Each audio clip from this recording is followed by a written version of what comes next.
किस तरह के प्रत्याशी हैं और आपकी क्या क्वालिफिकेशन है? मेरा नाम अभिषेक राय है।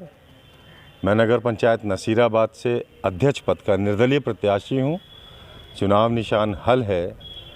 मैं एमटेक मैकेनिकल और इंडस्ट्रियल मैनेजमेंट में मैंने अपनी डिग्री कंप्लीट की है और उसके बाद 2 साल डिफेंस अंडरटेकिंग में रहा हूँ रक्षा मंत्रालय के उपक्रम में, 10 साल टेलीकॉम इंडस्ट्री और उसके बाद फ्रीलांसिंग कंसल्टेंसी करता हूँ जो आज तक चल रही है। आप यहाँ पे अपने पैतृक जगह पे चुनाव लड़ने आए हैं। आप इतने पढ़े लिखे हैं, विदेश से आपने पढ़ाई की है, लाखों का पैकेज छोड़ के आए हैं। आपको किन तरह की, क्या कुछ इरिटेशन, कोई परेशानी होती है जब आरोप प्रत्यारोप लगते हैं, या लोगों की आप परेशानियां देखते हैं और कोई हल करने वाला नहीं दिखता है?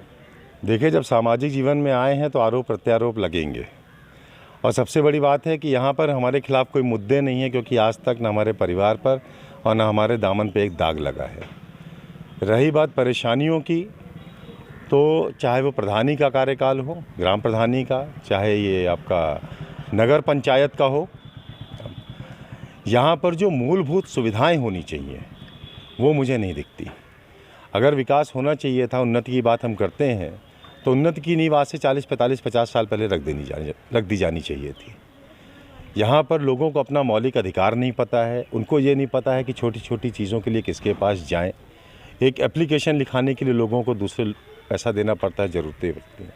तो यहाँ पे मेरी समझ से, जो मैंने देश विदेश में देखा, दुनिया के कोनों में देखा, यहाँ पर लगभग हर आयाम पे सुधार की ज़रूरत है। एक आत्मविश्वास जगाने की ज़रूरत है कि वास्तव में बदलाव हो सकता है, और वही मेरा प्रयास है। अगर आप अध्यक्ष से फायदा होगा? देखिए, सबसे पहले तो जो भी केंद्र सरकार, राज्य सरकार की जो नीतियां हैं, उनका जो धरातल पे जो लागू की जाएंगी वो 100% एज इट इज़ लागू की जाएंगी, पहली चीज़। दूसरी चीज़, जो सामाजिक स्थिति है उसमें, इसको मैंने पहले भी कहा है कि हमारे लिए प्राथमिकताएं यहाँ की महिलाएं, बुजुर्ग हैं, जिनके लिए एक सिंगल विंडो हम बनाएंगे, हेल्प डेस्क, जहाँ पे उनकी तमाम कैसी भी परेशानी हो उसको हम यहाँ पे उनको सुलझाएंगे। सिटीजन चार्टर लागू करेंगे। विधि प्राधिकरण का, चूँकि यहाँ पे बहुत से ऐसे मसले हैं जो कि जिसके लिए लोग कोर्ट कचहरी, वकीलों के पास दौड़ते रहते हैं, और विधिक प्राधिकरण जो सुप्रीम कोर्ट की संस्था है, उसका भी एक हम प्रयास में हैं कि उसका कार्यालय खुले, यहाँ पे अथॉरिटी मिले, जिससे बहुत सी समस्याओं का कानूनी रूप से निवारण यहाँ पे हो। हमारे पिताजी अस्पताल दे गए, लेकिन उस अस्पताल में बहुत सी सुविधाएं ऐसी हैं, बहुत से सुधार ऐसे हैं जिसकी जिम्मेदारी मैं अपने सर पे लेता हूं, और ये सारी चीज़ें मैं समाज के लिए करूंगा, जो कि नगर पंचायत के क्षेत्राधिकार से बाहर भी है। लेकिन चूंकि नसीराबाद हमारा अपना है, नसीराबाद के हर घर, हर परिवार हमारा अपना है, तो मैं हर घर, हर परिवार की जो भी ज़रूरतें होंगी सबको ध्यान में रखते हुए उसको सही ढंग से समाधान करूंगा, बिना किसी बिचौलिए के और बिना किसी भेदभाव के। केवल एक पंचवर्षीय हुई है, उसमें भ्रष्टाचार के बहुत सारे आरोप लगे, बहुत गलत तरीके से धन निकाला गया या धन का अपव्यय हुआ। जितना पैसा आया उतना पैसा धरातल पे लोगों को नहीं दिखा। तो ये भी कोई मुद्दा है चुनाव में? बिल्कुल मुद्दा है। जब अब आप शौचालय देख लीजिए, यहाँ पे शौचालय लाखों रुपए, 10-10 लाख रुपए कीमत से बने बंद हैं। शौचालय अधूरे पड़े हैं, सीट नहीं है शौचालय पे।